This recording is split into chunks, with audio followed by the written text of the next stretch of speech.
제가 국민학교 6학년 때 할머님께서 사주셨던 운동화가 있었습니다. 너무 신고 싶었는지 아직도 기억이 나는데, 프로스펙스라고 아시죠?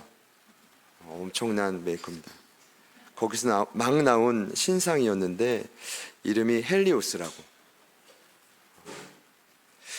그때 반에 아마 저만 그 신발을 신었던 것 같습니다. 가격이 꽤 비쌌고, 특히 그 에어가 바깥으로 나와 있었으며 그 헬리오스를 덮는 두 가지의 끈은 무척 화려하고 멋있었습니다. 그때 기억에 제가 얼마나 그 운동화를 신경 써서 보관하고 또 신고 또 은근히 자랑했는지 모릅니다. 어린 저에게는 저의 자존감을 많이 높여주는 최고의 보물이었습니다. 그러나 시간이 한참 지난 지금 저에게 보물이 무엇이냐고 묻는다면 너무 많겠지만 자연스럽게 바뀌었습니다. 당연한 것이죠. 시간이 흐르고 생각이 자라고 많은 사람을 만나며 소중한 무언가는 자꾸 변화되게 있습니다. 여러분께 묻고 싶습니다. 현재 여러분에게 가장 소중한 것은 무엇인가요? 저희가 지난주부터 살펴보고 있는 여호수아의 고별 설교는 한마디로 여호수아 인생의 가장 소중한 것을 전수하는 시간이라고 생각합니다. 그는 스스로 나이가 많아 늙었다라고 했죠. 여러분, 최소한 하나님의 사람에게는 이 표현은 단순한 육체의 죽음을 뜻하지 않는다고 했습니다. 나이 많아 늙어 죽을 때가 됐다는 말은 곧 내가 이 땅에서 하나님 주신 사명을 완수했다라는 뜻입니다. 지난 23장에서 그는 먼저 지도자들을 따로 불러 유언했습니다. 그 유언의 핵심이 무엇이었죠? 너희를 위해 싸우시는 하나님. 저를 같이 한번 따라해 보시죠. 하나님은 나를 위해 싸우십니다. 네, 이것은 지금도 적용되는 문구인데, 그가 유언을 할 때 지난 장을 보니까 신명기 1장에 기록된 모세의 유언을 재현한 겁니다. 새로운 말이 아니라. 중요한 건 하나님이 나를 위해 싸우신다고 했을 때 그 싸우심이 어떠냐라는 거였죠. 크게 세 가지였습니다. 첫 번째, 길을 모르는 우리를 위해 먼저 가시고, 두 번째, 보이는 적 보이지 않는 적들을 무찔러 주시고, 세 번째, 어린아이 같은 우리, 때로는 지친 심령으로 쓰러진 우리를 부모와 같이 자녀를 안아주신다라는 겁니다. 근데 이 마지막에 안아주신다라는 단어는 그냥 단순히 누군가를 포옹한다라는 뜻이 아니라 어떤 뜻이었죠? 들어 올린다라는 겁니다. 그러니까 전제가 있습니다. 하나님 앞에 들어 올림을 받고 싶으면 그 자리에서 여러분이 털썩 주저앉아야 됩니다. 하나님 죽겠습니다. 그러면 들어 올려주시는 거죠. 할렐루야. 근데 그 들어 올린다라는 나사라는 히브리어가 들어 올리는 게 끝이 아니라 들어 올려 가야 될 곳으로 전진하게 해준다는 뜻입니다.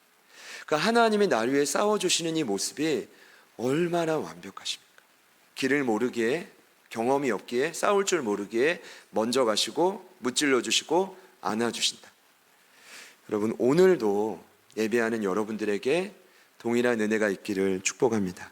그리고 오늘 24장입니다. 24장은 두 번째 고별 설교를 하는데 그 대상이 모든 지파입니다. 1절입니다. 여호수아가 이스라엘 모든 지파를 세겜에 모으고 이스라엘 장로들과 그들의 수령들과 재판장들과 관리들을 부르매 그들이 하나님 앞에 나와 선지라. 보세요. 부른 건 여호수아인데 이스라엘 모든 백성이 누구 앞에 섰대요? 하나님 앞에 나와 섰다라고 말하고 있습니다. 네. 오늘 말씀을 보니까 그런 의미인 거죠. 이게 하나님 앞에 나선 심정으로 오늘 유언을 지금 듣고 있다는 뜻입니다. 제가 먼저 이렇게 말씀을 좀 드리겠습니다. 오늘 1절 말씀을 봤는데 여러분, 두 번째 고별 설교의 핵심은 무엇일까요? 핵심을 오늘은 먼저 말씀드리고 근거를 말씀드릴 텐데 우리 같이 한번 따라해 봅시다. 여호와만 섬기라. 네, 하나님 앞에 나와서 백성들에게 오늘 여호수아가 두 번째 고별 설교로 남긴 핵심은 여호와만 섬기라입니다. 14절 말씀입니다. 그러므로 이제는 여호와를 경외하며 온전함과 진실함으로 그를 섬기라. 너희의 조상들이 강 저쪽과 애굽에서 섬기던 신들을 치워버리고 여호와만 섬기라. 여러분, 어떤 의미입니까?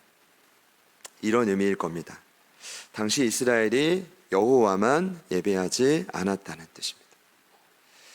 아까도 우리 사사기 말씀을 우리 인도자님이 고백해 주셨는데, 다시 말씀드리지만 이스라엘 역사를 보면 이스라엘이 한 번도 예배를 멈춘 적은 없습니다. 문제는 예배가 너무 많다는 것입니다. 예배가 많은 게 좋지가 아니라 예배 드릴 우리의 대상이 너무 많아졌다는 뜻입니다. 그래서 결론은 아직까지 애굽과 가나안의 우상을 버리지 못한 것입니다. 오늘 이런 모습을 사명을 완수한 여호수아는 그 백성들의 마음을 꿰뚫어 보고 있습니다. 여러분, 때론 저희가 느껴지잖아요. 대화를 나누다 보면 그 사람의 마음이 느껴지는데, 오늘 여호수아는 얼마나 훤히 꿰뚫어 보였겠습니까? 특별히 오늘 이 유언을 듣는 이스라엘 대다수는 여호와를 모르는 출애굽 3세대였습니다. 1세대는 60년 전에 시내산 언역을 직접 경험한 세대입니다. 그러니까 다 경험했어요. 그러나 안타깝게도 광야에서 죽었습니다. 누구를 제외하고요? 여호수아 갈렙을 제외하고 죽었습니다. 그리고 2세대가 태어났습니다. 근데 그 2세대 역시 어느덧 중년이 되고 노인이 됐습니다. 그 오늘 말씀을 듣는 대부분의 세대는 이름하여 출애굽 3세대입니다. 여러분, 그들은 요단강의 기적을 모릅니다. 전쟁의 긴박감도 모르고요. 고생을 모르는 세대입니다. 대신 가나안의 풍요로움을 태어나면서부터 맛보고 경험한 세대가 바로 3세대입니다. 그렇기 때문에 자연스럽게 가나안의 폭력과 음란한 문화에 젖어든 3세대가 오늘 유언을 듣는 주축을 이룬 것입니다. 여러분, 좀 심각하게 오늘 말씀을 보시면 이해가 되실 것 같아요. 현대의 그리스도인들을 흔드는 강력한 풍조가 있다고 합니다. 성경의 풍조란 좀 강한 태풍을 의미하는데, 영어 성경에서는 이 풍조를 ways of this world 이렇게 표현되어 있습니다. 어떤 뜻이냐 하면 이 세상의 다양한 길들이라는 겁니다. 여러분, 조금만 시선을 돌려서 세상을 보면 굳이 이렇게 좁은 길을 가지 않아도 됩니다. 넓고 훌륭하고 너무 멋진 길들이 많습니다. 근데 그것을 성경은 풍조라고 말합니다. 한마디로 오늘날 저와 여러분을 교회를 방해하는 주된 세력입니다. 여러분, 그 중에서도 가장 강력한 게 물질주의죠. 그리고 그 물질주의와 쌍벽을 이루는 것이 다원주의입니다. 여러분, 제가 확신하건대 오늘 24장 말씀을 듣고 있는 출애굽 3세대가 다원주의의 시초입니다. 여러분, 오해하지 마십시오. 다원주의에서도 하나님을 위대한 분으로 믿습니다. 구원받기도 합니다. 그러나 문제는 뭐냐 하면 그 하나님을 유일하신 분으로는 믿지 않는다는 겁니다. 이런 후손들을 어떻게 하면 여호와만을 섬기는 백성으로 바꿀 수 있습니까? 그러니까 오늘 말씀을 보실 때 또 들으실 때 저희가 함께 고민했으면 좋겠습니다. 언젠간 저와 여러분도 여호수아처럼 마지막에 가장 소중한 것을 자손에게 말할 때가 옵니다. 그리고 그것을 듣는 자들이 분명히 있을 겁니다. 중요한 건 그 3세대인 자들이 다원주의 속에서 물질의 우상 가운데서 어떻게 하면 여호와만 섬길 수 있는가? 제가 오늘 말씀을 묵상하면서 가장 중점적으로 둔 것이 바로 그 부분입니다. 여호와만 섬기라. 여러분, 이 말씀이 얼마나 지금 저와 여러분에게 익숙합니까? 또 그 말씀이야 라고 하실 수 있는 분들이 이 자리에도 있을 수 있습니다. 중요한 건 이 익숙한 말씀을 어떻게 저와 여러분에게 적용할 수 있느냐입니다. 제가 좀 자신은 없지만 좀 결단하고 그런 각오로 오늘 말씀을 한번 나눠보겠습니다. 자, 먼저 여호수아는 백성들에게 하나님의 권위로 선포하고 있습니다. 1절 말씀 보니까요, 아까 제가 말씀드렸는데 모든 백성들이 하나님 앞에 나와 선지라 라고 기록되어 있습니다. 다시 말씀드리죠. 부른 것은 여호수아인데 그들이 선 것은 하나님 앞에 섰다라고 합니다. 이걸 어떻게 해석해야 될까요? 이렇게 생각했습니다. 그만큼 여호수아가 지금 그 백성들 앞에 있는 여호수아가 하나님과 깊이 동행했다는 것입니다. 그냥 백성들이 딱 봐도 저 여호수아의 삶에 하나님의 임재가 영광이 가득히 넘쳐났다는 것입니다.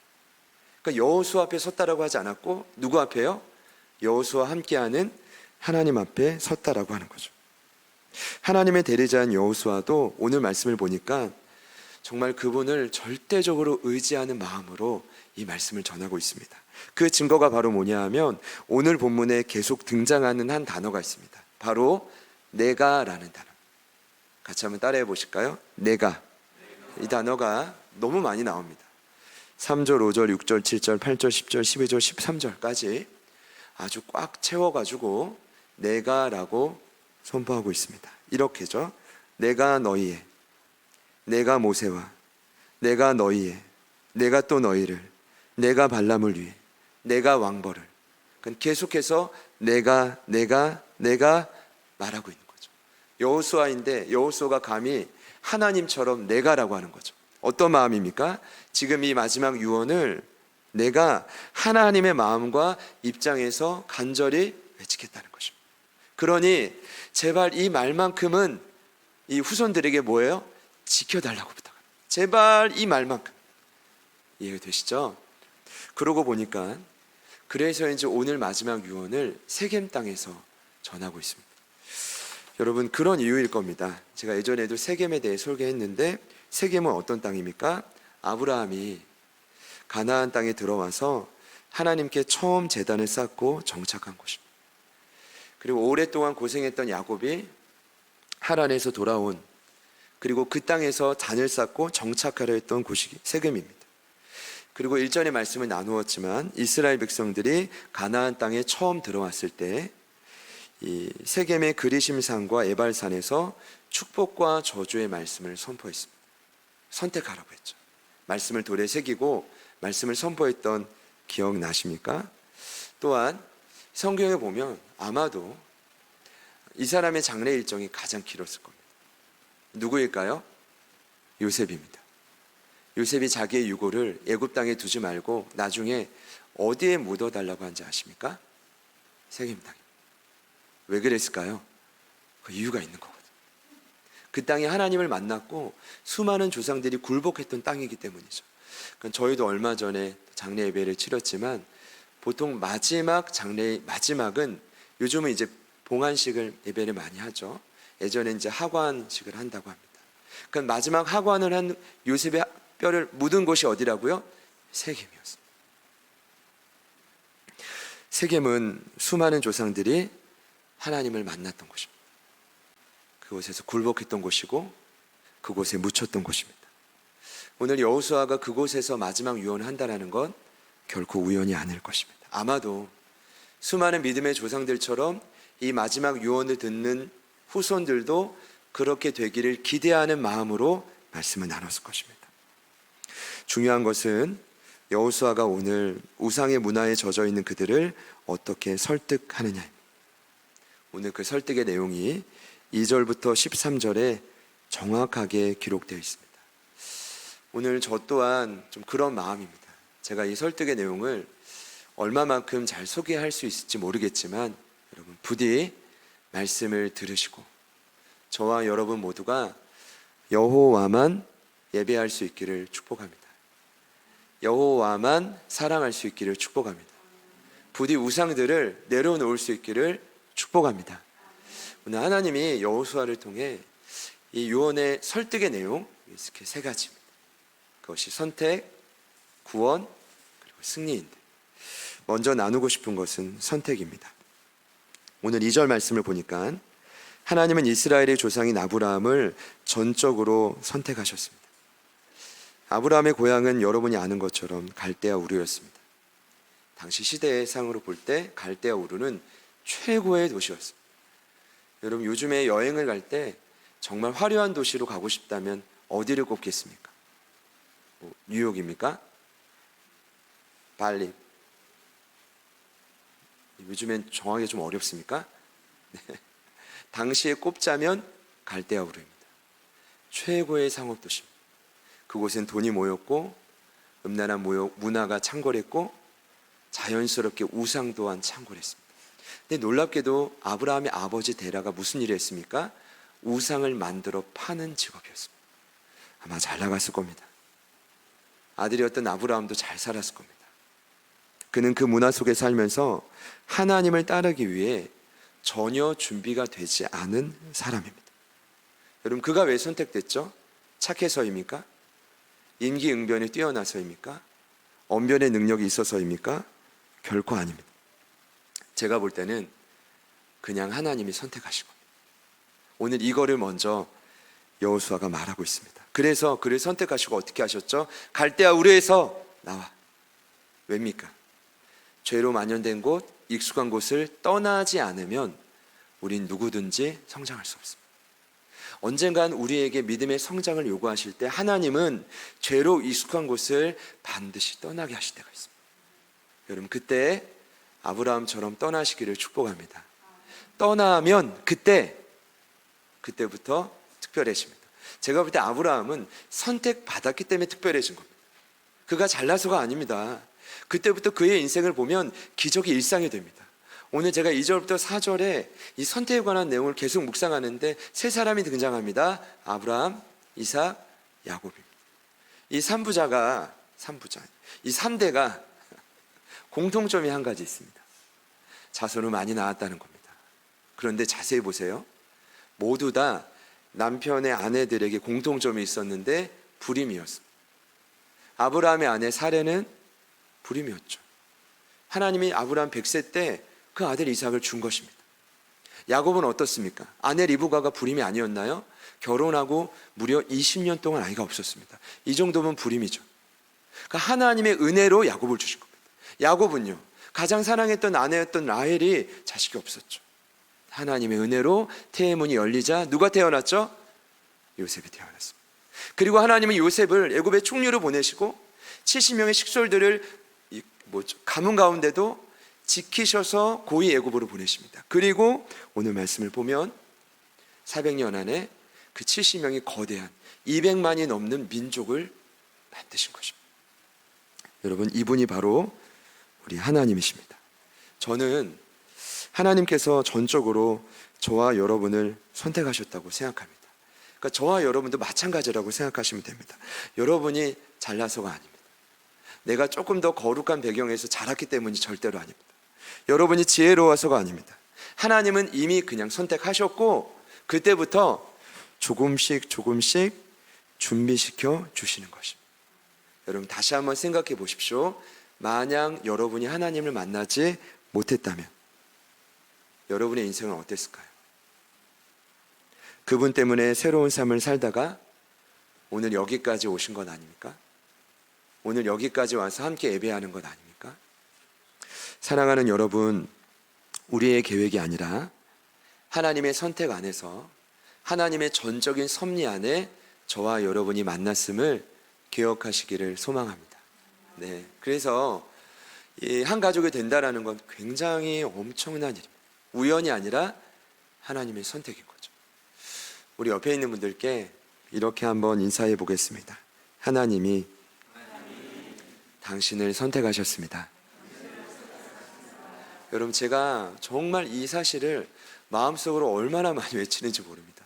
하나님이 선택한 가족이기 때문에 저도 여러분도 누구든지 무르지 못한다고. 이해되십니까? 우리 한 번 더 인사합시다. 하나님이 당신을 여기까지 인도하셨습니다.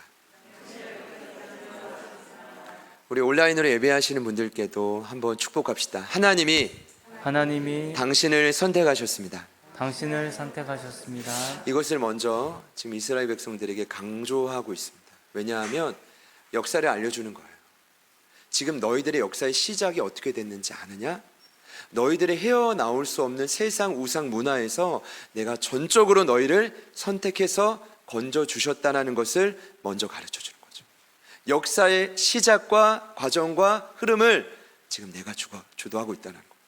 여러분 아실 겁니다. 히스토리라는 단어는 His story입니다. 그의 이야기라는 것을 지금 하나님이 계속해서 강조해 주고 싶은 거죠. 두 번째는 구원입니다. 구원은 한마디로 구약 성경을 보면 출애굽입니다. 오늘 5절 이하의 말씀인데요. 모세와 아론을 보내시고 10가지 재앙을 더하십니다. 그들의 애고방 바로의 손에서 유월절을 통해 정확하게 그 민족을 때가 되어서 끄집어 내셨죠. 또한 돌아가는 지름길을 통해 그들의 마음을 지켜주시고 홍해를 만나게 하십니다. 그리고 하나님은 그 바닷속에 길을 내십니다. 여기서 끝이 아닙니다. 출애굽 이후에 끝없는 광야에서도 하나님은 그들을 지켜주십니다. 제가 아주 예전도 아니지만 이스라엘 땅을 가본 적이 딱 한 번 있습니다. 이제 차가 쭉 움직이다가 광야를 방문했는데 그냥 지나갔으면 하는 마음이 들 정도로 여기서 내리면 힘들겠다는 생각이 들었습니다. 근데 내렸습니다. 그리고 가장 먼저 들었던 생각은 이런 생각입니다. 이야, 여기서 어떻게 살지? 여기서 하나님의 백성들이, 이스라엘 백성들이 어떻게 38년 동안 살았지? 여러분, 광야는 낮에는 타들어갈 것 같은 기온이에요. 밤에는 언제 그랬나는 듯이 영하의 기온으로 뚝 떨어지죠. 그리고 광야에는 수많은 맹수들이 있습니다. 근데 성경을 보면 하나님은 도리어 그 광야에서 그들이 굶지 않고 발이 부르트지 않고 옷이 헤어지지 않게 하셨습니다. 왜냐하면 하나님이 선택하셨고 구원하셨기 때문에. 거기에 더 나가서 하나님은 도리어 그들을 훈련했습니다. 낮추시는데 힘을 쫙 빼셔서 하나님이 언제든 말씀하시면 순종할 수 있는 사람으로 변화시켜 갔습니다. 근데 이게 끝이 아닙니다. 광야 훈련의 마지막을 보면 그들을 향해 거세게 들어오는 공격들이 있습니다. 여러분, 저와 여러분의 인생에도 그럴 때가 올 겁니다. 마치 요단 저쪽이라고 표현한, 여기서 말한 8절의 요단 저쪽은 요단강 건너기 전인 요단 동편입니다. 그 땅이 너무 이렇게 풍요로웠기 때문에 이미 아모리 족속들이 그 땅을 차지하고 있었습니다. 근데 그 땅에 누가 있었냐 하면 그 유명한 헤스본 왕 시혼과 바산 왕 옥이었습니다. 이 두 사람이 유명한 이유는 백전백승입니다. 싸우면 이깁니다. 고대 근동시대에 이 두 왕만큼, 나라만큼 싸움을 잘하는 나라가 없었는데 이스라엘이 가자 하나님 붙이십니다. 할렐루야. 그거 끝입니다. 그리고 9절 말씀을 보니까 누가 나오죠? 오늘 여호수아 유언에 이게 광야에서 있었던 일인데 거진 훈련 막바지였죠. 발람과 발락의 이야기입니다. 발락과 발람의 이야기입니다. 같이 한번 따라해 보실까요? 발락, 발람. 그럼 어떻게 이제 외우셔야 될까요? 어쨌든 발락이 왕이고 발람이 선지자입니다. 제가 이거를 시험 때 어떻게 외웠냐면 발람이 조금 더 발음이 부드럽죠. 그래서 선지자라고 외웠어요. 그리고 발락은 좀 발음이 강하잖아요. 욕심 많은 왕일 거다. 여러분 나중에 지워버리셔도 되는데 그렇게 구분해서 외우시면 도움 많이 되실걸요? 이게 괜히 기억날 겁니다. 발락이 아는 겁니다. 뭘 알았냐면 이스라엘 보니까 바산왕 옥과 헤스본 왕 시온도 무찔렀대. 이들은 육체의 칼과 병기로 싸울 수 없는 존재라는 걸 안 겁니다. 뭘 깨달았게요? 영적 전투인 걸 깨달은 겁니다. 발락이 대단하죠. 그래서 누구를 매수합니까? 아주 극렬한 선지 발람을 매수합니다. 돈을 주고 높은 곳에 올라가 이스라엘을 저주하게 명령합니다. 놀라운 건 세 번의 저주가 모두 축복으로 바뀌어집니다. 이걸 어떻게 설명하시겠습니까? 지금 아십니까? 저와 여러분 향해서도 사단이 손을 들고 수많은 적군들과 함께 합력하여 여러분을 저주하고 있습니다. 이것은 구원받은 그 시간부터 더 강력하게 일어나고 있는 현실입니다. 중요한 건 하나님은 눈에 보이는 적들뿐만 아니라 보이지 않는 수많은 저주들을 예수의 이름으로 끊어주고 있다는 사실입니다. 믿으셔야 합니다. 그걸 가르쳐주는 거죠. 하나님이 너희를 어떻게 구원했는지 아냐? 여러분, 구원은 영생을 주시는 것으로 끝이 아닙니다. 모든 위기에서 건져주시는 것이 구원입니다. 그러니까 광야에서 그 사실을 톡톡히 보여주는 거죠. 바산한 옥도 물리쳐 주시고 발락 선지자도 거꾸로 드리는 분이 우리 하나님이십니다. 여러분, 저와 여러분의 삶에도 동일한 이 은혜가 지금도 진행 중입니다. 하나님은 여러분들에게 영생을 주실 뿐 아니라 앞으로도 지속적으로 구원하실 겁니다. 제가 어제 이 말씀을 다시 묵상하고 정리하는데 이 구원 파티였거든요. 10시 반에 우리 경준 집사님이 전화가 오신 거예요. 경준 집사님이 그 전화가 오실 때 이게 뭔가 비상이다라는 생각이 좀 듭니다. 어제도 이제 퇴근하시고 연락을 주신 거죠. 오늘 너무 많이 바쁘셨죠? 그랬더니 바빴다고. 늘 이렇게 축산물 집판장을 제가 지나다고 보면 손님이 끊이지 않아요. 그 형제들이 늘 서 있단 말입니다. 우리 경준 집사님도 마찬가지죠. 목사님 기도 제목이 있습니다. 그래요. 얼마 전에 축복이를 임신한 우리 선희자매님 아내가 혈소판 수치 검사를 받고 왔는데 24,000 나왔대요. 그 제가 다시 여쭤봤어요. 정상은 몇입니까? 14만입니다. 그 24,000은 여러분 아이를 출산할 수 없는 수치입니다. 근데 이게 노화 때도 그랬는데 좀 노화 때보다 수치가 더 떨어진 거죠. 여러분 어떻게 기도해야 될까요? 제가 말씀을 보고 있었기 때문에 이렇게 기도했습니다. 전화상이지만 하나님이 축복기를 선택하셨고 그렇기 때문에 하나님이 축복기를 구원하신 겁니다. 그리고 이 사건을 통해 축복이 엄마뿐 아니라 아빠뿐 아니라 그 형인 노아뿐 아니라 그 가정을 통해 열방에 영향을 끼칠 것입니다. 힘을 내세요. 위로해드리고 기도를 마쳤습니다. 여러분 저는요 얼마나 우리의 일상에 이런 위기가 많은지 모릅니다. 다시 말씀드리지만 보이지 않는 저주도 계속 날라옵니다. 여러분 기억하셔야 됩니다. 그곳에서 여러분을 구원하실 분은 우리 하나님 한 분이십니다. 그냥 하나님이 위대하신 분이 아니라 여러분을 구원하실 유일한 분이십니다. 믿으시는 분들만 아멘해 보시죠. 네. 어떤 위기가 지금 여러분에게 찾아왔는지는 저는 모르지만 그 또한 주님 손에 맡겨드리시기를 축복합니다. 오늘 마지막 여호수아의 설득의 내용을 보니 오늘 여호수아가 백성들을 설득하는데 놀랍게도 이 하나님의 일하심을 선택과 구원으로 끝나지 않고 마지막으로 승리를 말합니다. 오늘 11절과 13절에 나와 있는 말씀인데요. 여러분 이 세 절이 여호수아 1장부터 22장의 요약본입니다. 그냥 세 절로 딱 끝나버립니다. 정말 영적인 거장이죠. 이런 내용입니다. 그들이 요단을 건너 약속의 땅 요단 서편으로 갔는데 저희가 알다시피 그 땅이 그저 얻어지는 땅이 아니라는 겁니다.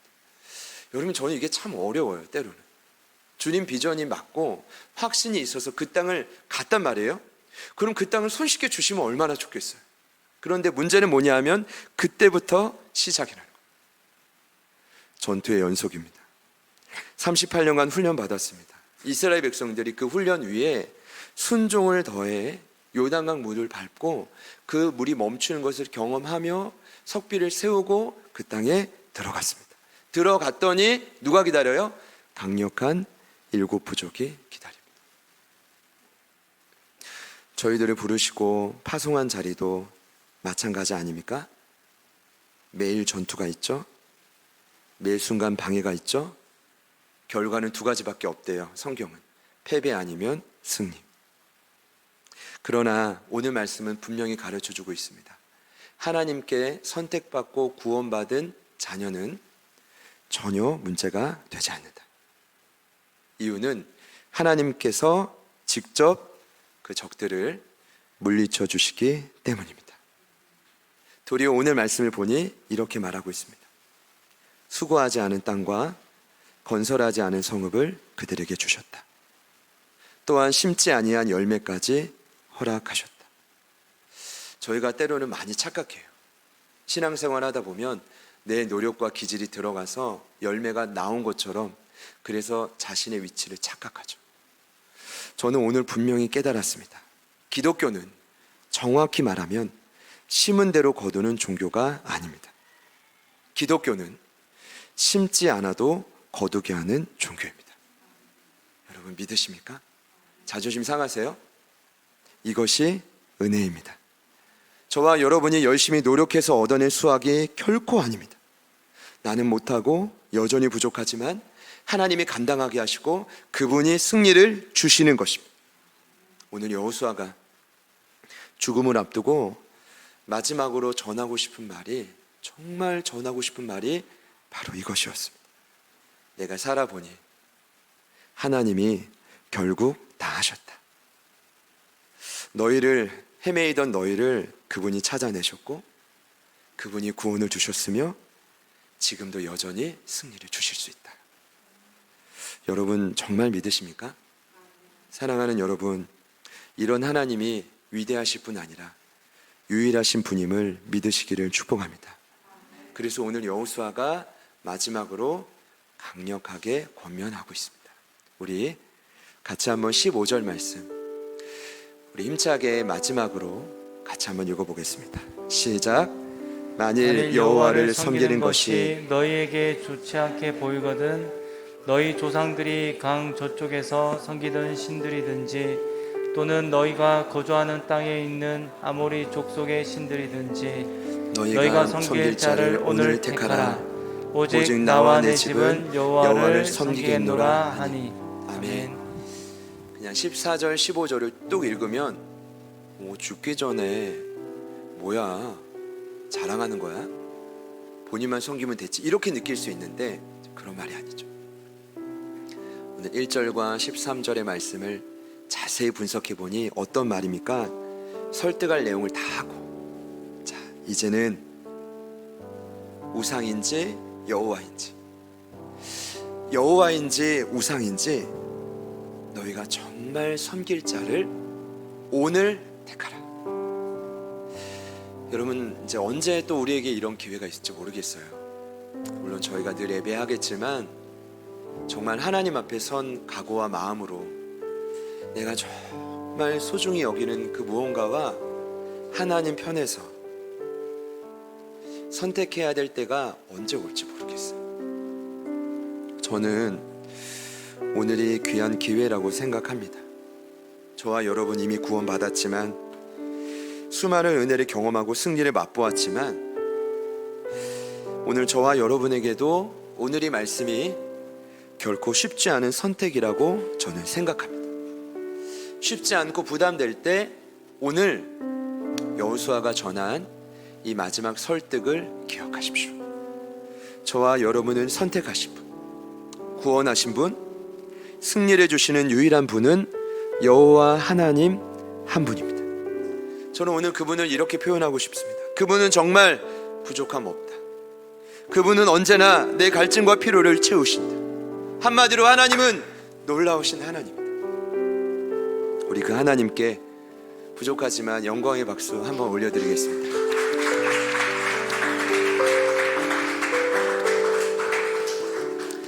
박수 크기만큼 은혜가 임할 줄 믿습니다. 농담이고 또 진심이지만 여러분 늘 고백하시기를 바랍니다. 여전히 저와 여러분 앞에 이번 한 주도 9월 한 달도 강력한 시대의 풍조가 다가올 겁니다. 야, 이 길 말고 ways of this world, 세상에 다양한 이 길을 선택할래? 반드시 유혹이 있을 겁니다. 여러분 그때 부디 여호와만을 선택하시기를 축복합니다. 우리 마지막으로 같이 사랑 인사할까요? 우리 사랑의 마음을 담아 이렇게 한번 인사합시다. 여호와만 섬깁시다. 온라인으로 예배하는 또 앞으로 예배할 분들께도 이렇게 한번 축복합시다. 여호와만 예배합시다. 이걸 역으로 보면 여호와만 섬길 때 지금 여러분이 처한 그 상황에서 하나님은 또 선택하고 또 구원하시고 또 다시 승리를 주실 것. 부족함 없는 하나님, 놀라우신 하나님을 경험하십시오. 우리 그 마음으로 같이 찬양하겠습니다.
사랑으로 만족시키니 부족함 없네. 함께 고백합시다. 내 죄 위하여, 내 죄 위하여 대속하신 놀라우신 하나님, 다시 오실 왕, 나의 모든 것 놀라우신 하나님, 내 죄 위하여 대속하신 놀라우신 하나님, 다시 오실 왕, 나의 모든 것 놀라우신 하나님, 주님의 그 모든 것이 내 삶을 가득 채우네.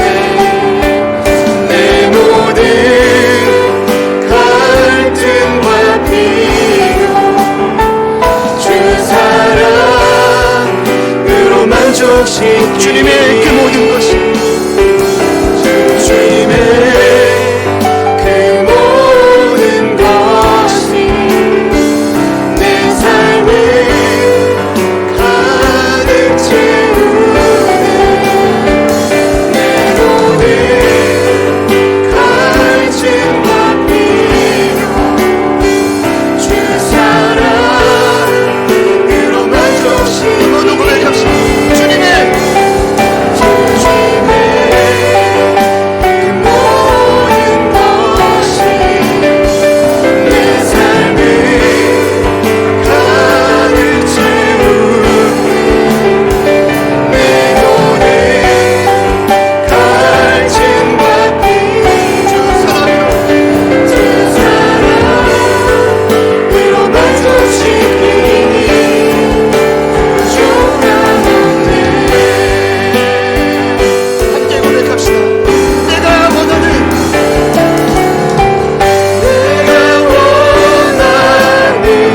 모든 것보다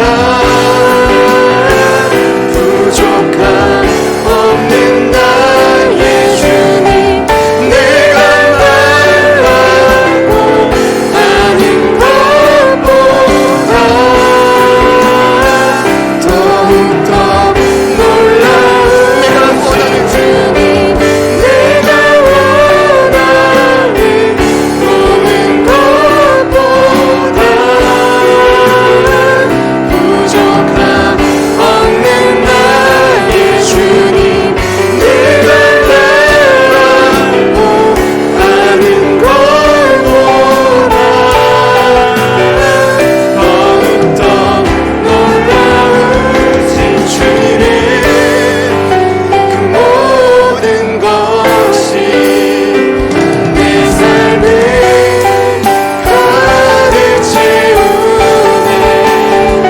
내 모든 갈증과 비교 주 사랑으로 만족시키니 주님의 그 모든 것이 내 삶을 가득 채우네. 내 모든 갈증과 비교 주 사랑으로 만족시키니 부족함 없네.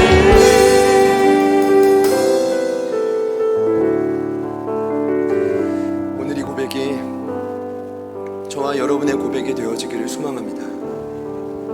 우리가 아는 것보다 주님 더 많이 아시고 우리가 생각하는 것 이상으로 더욱더 좋은 것을 앞으로도 채워주실 것입니다. 이유는 하나님만이 여러분을 선택하셨고 하나님만이 여러분을 구원하실 수 있으며 여전히 지금도 승리를 주실 수 있는 유일한 구주이시기 때문입니다. 이 시간 우리 선포할 때 지금 여러분이 만난 위기는 무엇입니까? 또 내가 해결해야 될 문제는 무엇입니까? 내 갈증과 피로는 무엇입니까? 하나님이 아십니다. 그렇기에 우리 그 모든 상황을 주님께 올려드리고 넘치고 부어주시는 그 사랑 앞에 우리 간절한 마음으로 기도했으면 좋겠습니다. 하나님, 오늘도 우리를 선택하시고 오늘도 우리를 구원하시고 오늘도 우리를 건져 주십시오. 우리 결단하는 마음으로 우리 다 같이 한번 합심하여 기도합니다. 주여,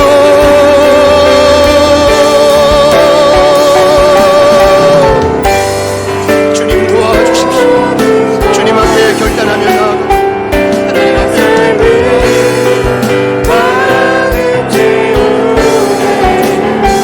내 모든 하나님 앞에 마음과 심령을 예배하는 모든 자들이 주님을 찾아와 하나님의 도우심, 하나님의 그 사랑, 하나님의 갈증과 피로를 채우시고 주님 도와주시고 주님 도와주시고 주님 역사하여 내 삶을 가득 채우네.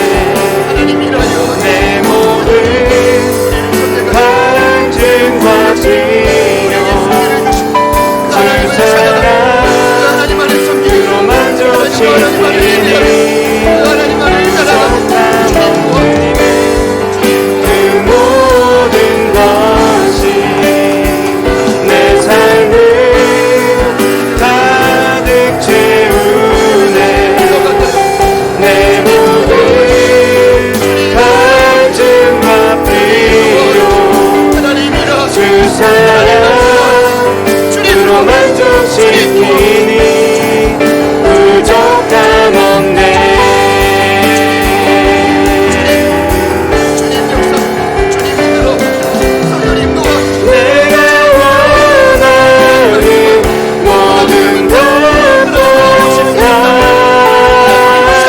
부족함 없는 나의 주님, 내가 바라고 하는 것보다 더욱더 놀라우신 주님, 내가 원하는 모든 것보다 부족함 없는 나의 주님, 내가 바라고 하는 것보다 더욱더 놀라우신 주님의 그 모든 것이 내 삶을 가득 채우네. 내 모든 갈증과 필요 주 사랑으로 만족시키니 주님의 그 모든 것이 내 삶을 가득 채우네. 내 모든 갈증과 필요 주 사랑으로 만족시키니 부족함 없네.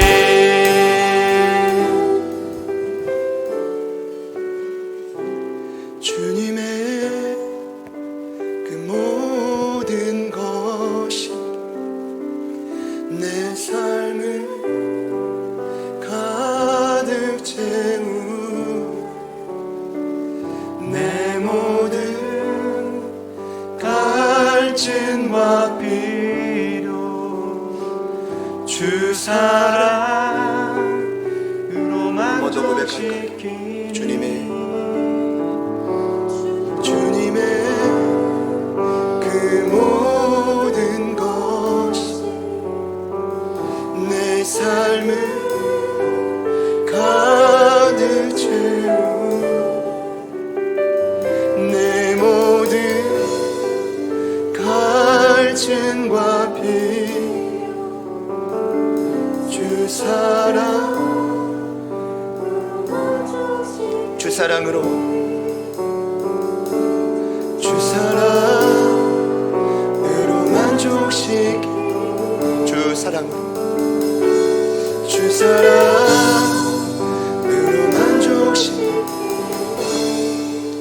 부족함 없는 늘 부족하다고 늘 모자르다고 하나님 앞에서 어김없이 불평하고 원망했던 저희들의 삶을 용서해 주십시오.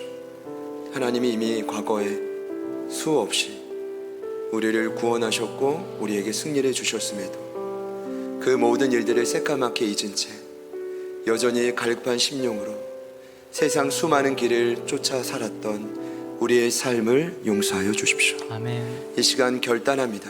진지한 마음으로 오늘 2부 예배에 참여하신 모든 예배자들이 주님 앞에 결단합니다. 우상인지 여호와인지 오늘 여호수아처럼 오직 나와 내 가정은 여호와만을 섬기겠습니다. 아멘. 마음속 깊이 다짐하고 결단하는 이 고백이 이 한 주간 아니 주님 부르시는 그 날까지 지속되어 우리가 또 다른 사랑하는 누군가에게 너 또한 나와 같이 여호와만을 섬기길 원한다. 하나님 그 유언을 남길 수 있는 모든 예배자들 되게 하여 주십시오.